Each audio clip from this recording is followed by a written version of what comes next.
I feel like you're like this all the time on the job site. Just matrix. You're just like, and I'm like, yeah. And I'm like, so sorry, throwing you another one. I'm gonna change the paint color of the whole house. No, Here's like, some cookies. I want to add it's the margarita and the lisp. It's doomed. We're screwed here. Yeah, spice margarita. Hi guys, Allie here, owner of AEF Interiors. I'm here with one of my favorite builders, Doug Zalar, and we're gonna be diving into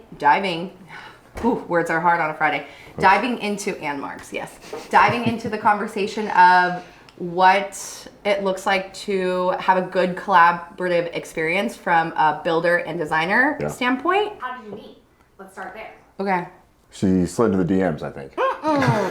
I moved to Orange County 8 years ago, didn't know a single fucking soul. I'm really grateful that I went to 3 different middle schools, 2 different high schools, because I'm really good at making friends. Yeah. And so I had gone to our plumbing rep, who was mutually our plumbing rep, but I didn't know that at the time. When growing my business, I really thought to myself, I was like, I don't really want to chase the big guys. I want to grow with someone who's as hungry and gritty and is in the similar phase of business. And I was like, I want to be a shark to someone. So I went to, shout out Annette. Annette Reeves, let's go. Yeah, right. I went to Annette and I had this opportunity for a large multi-million-dollar job. And I said, who, Annette, is like the hungry, growing builder that would get along with AEF Interiors that you would recommend? And she was like, hands down, call this guy. And I was like, okay. So I think I probably like, I don't know, called you or text you and I was like, I heard really great things about you. Like, do you want to grab coffee nearby? So we met at Eat Coffee. Yeah. And what was your like point of view when we met? Well, at that point I met like quite a few people, designers, like trades. Not that special. Okay, I get it already. Before we met, kidding. You came in just like spunky, and it's the Allie I know now, which is so rad. Your personality, your charisma, it's just like so money.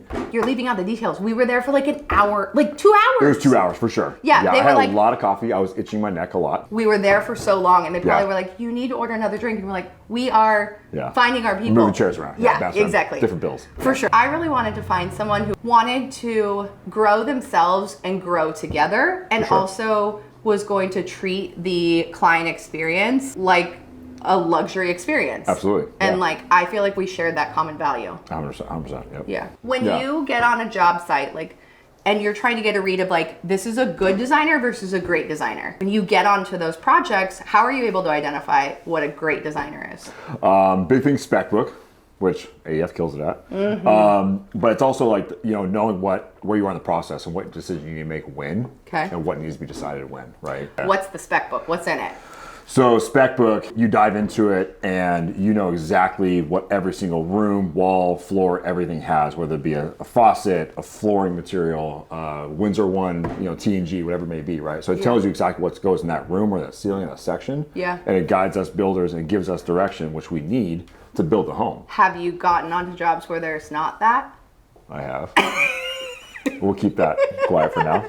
That's like the minimum required effort for like a job to go smooth, wouldn't you agree? 100%. Yeah. How does that make your life easier when all of that is defined and written out, hopefully before you've like demoed or broken ground? Begin the work. Yeah, it's just nice because as a builder, I always tell people like the designers are our boss, right? Or the architect or the engineer, right? We follow what we're given. You don't want me designing your home, trust me. But what I'm saying is... Maybe, I don't know. I mean, you do have good taste, I will say, but like that many decisions? It'd be black on black on black. Just like the truck. Exactly. Yeah. I mean, everything. It's just nice to give us a guideline of what to follow, what goes where, and I'm not reaching out like, hey, do you like this and do you like that? I look at AEF spec book or whoever spec book and say, okay, this floor material is this wall is T&G with casing or curved detail, this has a beam, this has T&G in between. The quicker you make decisions or have the details specified in the spec book, I can build that home quicker. Yeah. So time is money.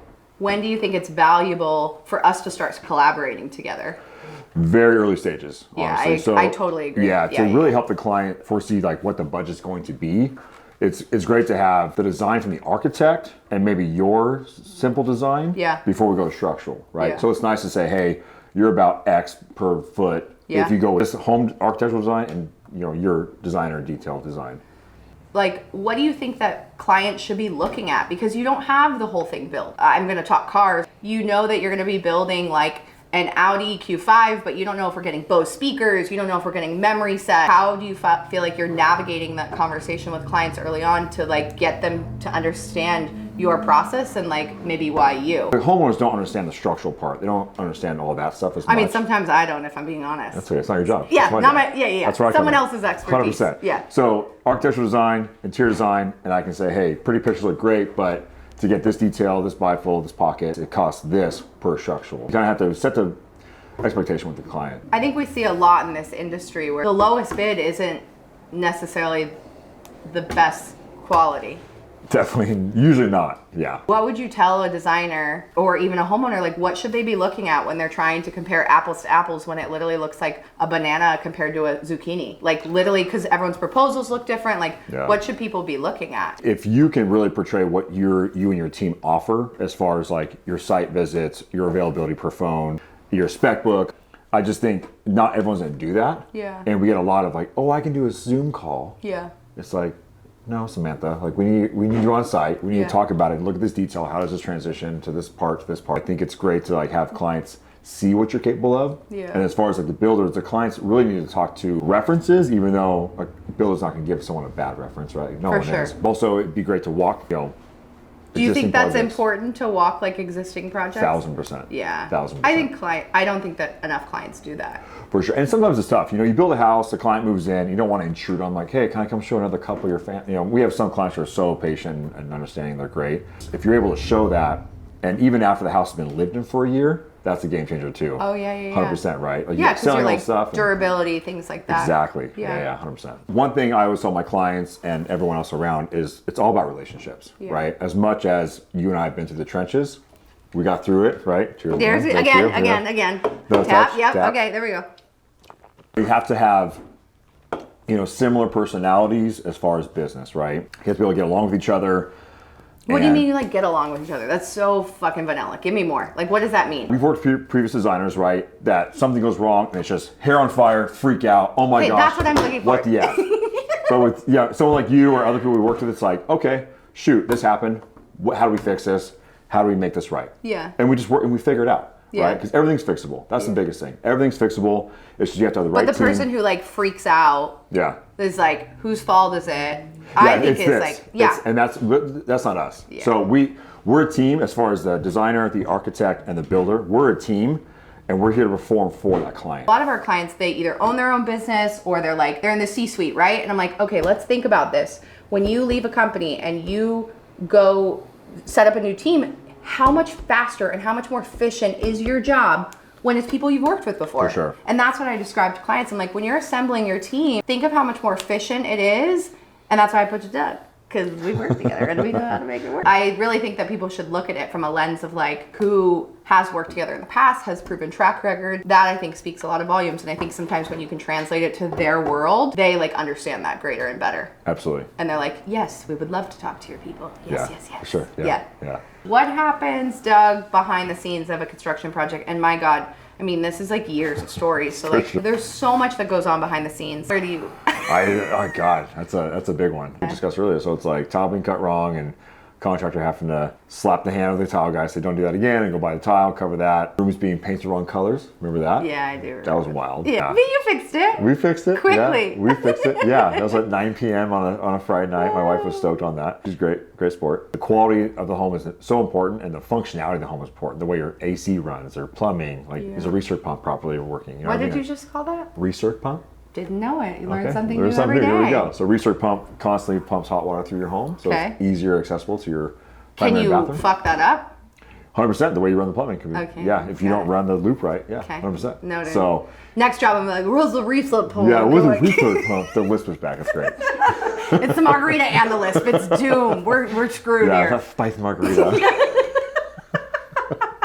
Your job is really interesting to me because you can have in a single bathroom like 16 trades running through. I don't think that people think about it. Like, and I try to, again, always tee things up to clients as like their world. I'm like, would you be wanting to work on top of marketing when marketing hasn't finished and trying to budget that project and then try to send that out to advertise? Like, no, it takes time to do it 100%. right. When you see a timeline and you're like, that timeline feels great, but you're like, are they all working on top of each other? Like, how's that even getting done? You gotta be careful with the overlap for sure. Yeah, and I think that that's something that clients are thinking about too, of like, wow, this is a great timeline. And you're like, well, What's that path look like to get there? Yeah, it's stressful, but you're trying to build that timeline with a little bit of contingency in there, understanding that stuff's gonna go wrong, guys are gonna call off sick, or guys are gonna screw up stuff, or whatever it may be. Yeah. But that's why we're trying to build a schedule. I don't want your job.